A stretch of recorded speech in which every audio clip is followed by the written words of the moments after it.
Welcome back to the Knights Temenos Prime. You have disgraced it. Michael came in with this iconic view, which I just loved, where it was locked down and there's this gigantic Knightship following behind, and there's swirling clouds, and it's dark over here, and it's so thick that the sun doesn't quite cut through it. Amazing lighting, and it was just from this piece of still art. And Michael said, "Do you like that?" I said, "I love that. Let's go with this idea." So I pitched to him. I said, "Well, we do that, but what if whenever it's flying or moving around, it's so large it has its own weather system?" He said, "Yeah, good. Let's do that." We took that as, well, if there's going to be a lot of atmosphere and around the Knightship, that should probably fan out into the entire environment. So there's a lot of particulate in the air. There's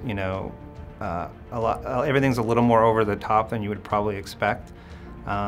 These guys are basically fighting it out on this just highway in the middle of nowhere on this farmland, and we just kicked up everything we could think of.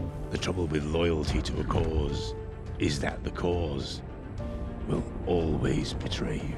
The Knightship in the original plan was supposed to be probably a couple of thousand feet long and nearly 1,000 feet wide, so it's huge.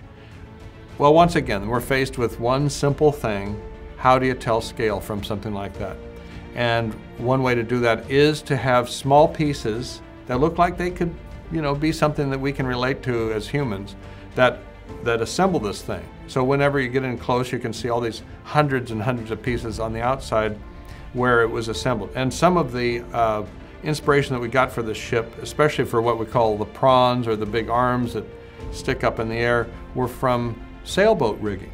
And so we tried to put lots and lots of ribbing in there, far more than a real sailboat would have, and all the complexity of all the pipes and all the different supports in there, and even if you look closely, there's cabling and so forth, mimicking a little bit what a sailing ship would have.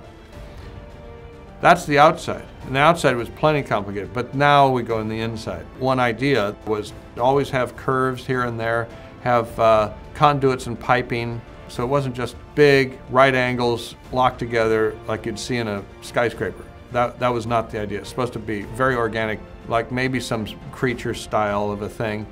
But now, how do you build the inside to make it make sense? My caution to Michael all along was, well, don't put too many pieces in, because on a computer graphics side of things, the more pieces or geometries that you have, polygons and all these things have to be created. The computer has to track all these things. It has to know where they are at a given moment. They all have to look good. Well, the more you have, you can actually stop the system. Singapore did some of the first shots that take place when the Autobots first arrive on the Knightship.